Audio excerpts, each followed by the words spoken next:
おいすー、イモナレフです。今回もジョジョラストサバイバーやっていくよ。今回の動画はソロ戦のポルナレフだよ。俺の剣さばきについてこれるかな。ポルナレフはリーチ、判定、攻撃速度が揃った通常攻撃と、射撃を跳ね返せるガードが特徴の近距離タイプ。リーチの短い相手に対してはアウトレンジから、長い相手や射撃持ちに対してはガードで距離を詰めてインファイトに持ち込むといった柔軟な戦い方ができる。のだが、ここ数シーズンで追加されたキャラはポルナレフの持ち味が発揮できないキャラだらけ。弱体化を受けても依然空間削りが脅威の奥安。アルティメット含む全ての攻撃をバニシングでかわされ距離も詰めてくる相性最悪のディアボロ。新登場のジョリーンも接近できれば若干有利だがアルティメットにはガードが通用せず、向こうの方が解放が早く使用回数も多い。といった具合に火力で負けている相手にはリーチを活かした戦法が通用せず、リーチで劣る相手にはガードが通用しないといった具合にポルナレフの長所が発揮しづらい。特に比較的よく見かける奥安とディアボロに対しての有効策が、不意打ちか漁夫の利を狙うくらいしかないというのはきつい。苦手な相手に対して1対1にこだわらないのはこのゲームにおいて大事だが、ポルナレフは周りを利用するなどの意識が特に重要になる。くたばりやがれディオ。さて早くもプレイヤー2人がリタイアして残り人数4。外にいるのはハイディオ様、そしてナランチャの機銃の音も聞こえるな。後半のエリアは遮蔽物が全然ない田園地帯。移動中に射撃持ちに狙われて余計な消耗をするのは避けたいところだ。暗殺を開始する。このディオを暗殺することはできん。最後の1人ハリゾットか。つまり他の3人のうち2人は射撃持ちということになる。リゾットの方は屋内にいても透明化で接近してアルティメットをぶち込んでくる可能性もある。いきなり接近されても対処できるよう侵入経路を限定させすぐに反撃できる心構えをしたい。よしリゾットは遠くに行ったな。そして終盤のエリアは建物が一切ないのでナランチャリゾットに挟まれて集中放火を受けたくない。ここは畑に身を潜めて少しでも狙われるリスクを避けよう。リゾットが後ろに回り込んできた。なんだこいつは。どこからなんだかわからねえが、ただものじゃねえな。ここでリゾットのアルティメットを食らったら終わりだ。ここはとにかく接近させないのが肝心。透明化を解くまで距離を取ろう。スタンド使いのギャングか。物騒すぎるぜ。メタリカ切断弾き返してリゾット相手ならガードで射撃をまとめて弾き返せてアルティメットの射程外から攻撃しやすいので有利だ。さあ残るはハイディオ様とナランチャ。この残り人数でハイディオ様がロードローラーを出すことはまずない。しかしここでハイディオ様と交戦すればナランチャの思うツボ、他の2人の動きを見極めよう。おいガキくそ。ほう向かってくるのか。死ねえくたばりやがれディオ。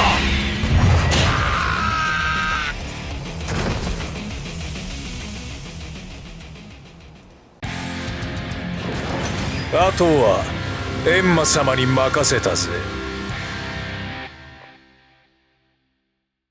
ハイディオ様と一騎打ちになればロードローラーを使ってくることは分かっていたのでアルティメットをぶち込んで勝利。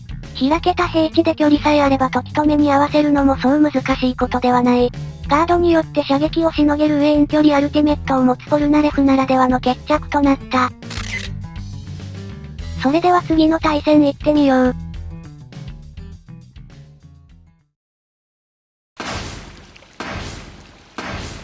俺の剣さばきについてこれるかな。新キャラの近距離タイプたちのせいで弱点が増えたポルナレフであるが、やはり本領は序盤中盤のリーチを活かした戦法。チップ1枚取るだけで手数が大幅に増えるし、相手のシールドが少ないほど火力差は縮まる。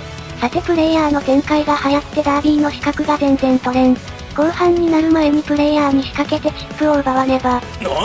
ヒラクイ剣がくれるぞ。なんだとまさか。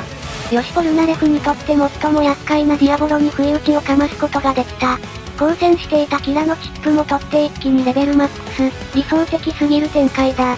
やはり厄介なキャラに対してはチャンスがあったらぜひとも仕掛けていきたい。さてこんなところに死角が残っていたが向こう側にミスタもいるな。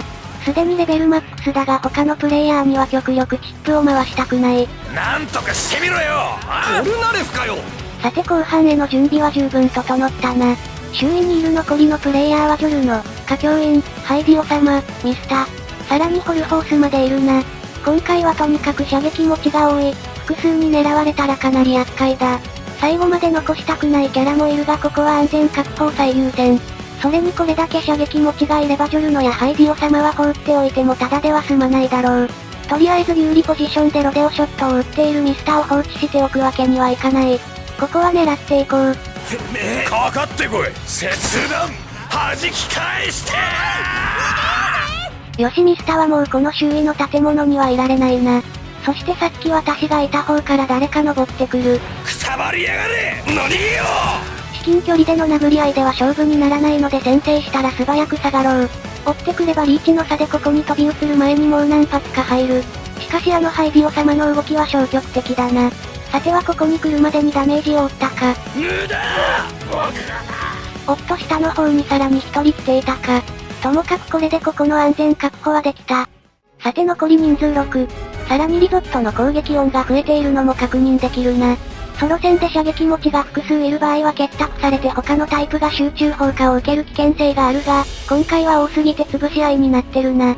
射撃同士の結託はあくまで自分が勝つためにするもの、勝てるかどうかわからない状況で成立しないのは当然の流れ。フルスピードで行くぜ張り口出しろっよしジョルノを撃破。しかし残りは射撃持ちだらけ。とはいえ他のプレイヤーもダメージはあるので、射撃を跳ね返すポルナレフと正面切ってやり合いたくないはずだ。何発撃とうが片っ端から叩き落としてやるぜ。俺一人じゃ完璧不利。地獄を見せてくれるぜ。ブギャーさあ残り人数3。うち1人は正面のミスター、あと1人は、てめえ殺気がメタリやはり北がこのための献身飛ばし。しかしミスタにチップを取られた。まずアルティメットが2発飛んでくると考えた方がいい。行くぞピストルズ。分かってんだよんなことは。動くんじゃねえ。今度はちゃんと狙うぞこら。来いよここだぜ。今だ。甘い切るしかねえ。真の覚悟はここからだ。今度の剣さばきはどうだ。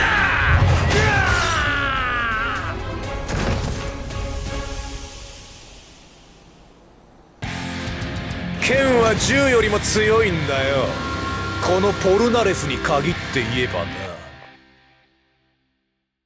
ミスタのアルティメット2発を回避し通常攻撃で攻め切って勝利。近距離タイプがアルティメットなしでミスタとやり合う場合、至近距離でアルティメットを食らう危険性がある。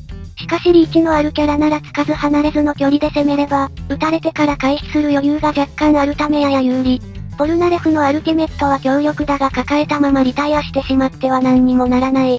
残りのキャラ次第では途中でもアルティメットを切り、最後は手数と攻撃速度で一気に攻める思い切りも大事。それではご視聴ありがとうございました。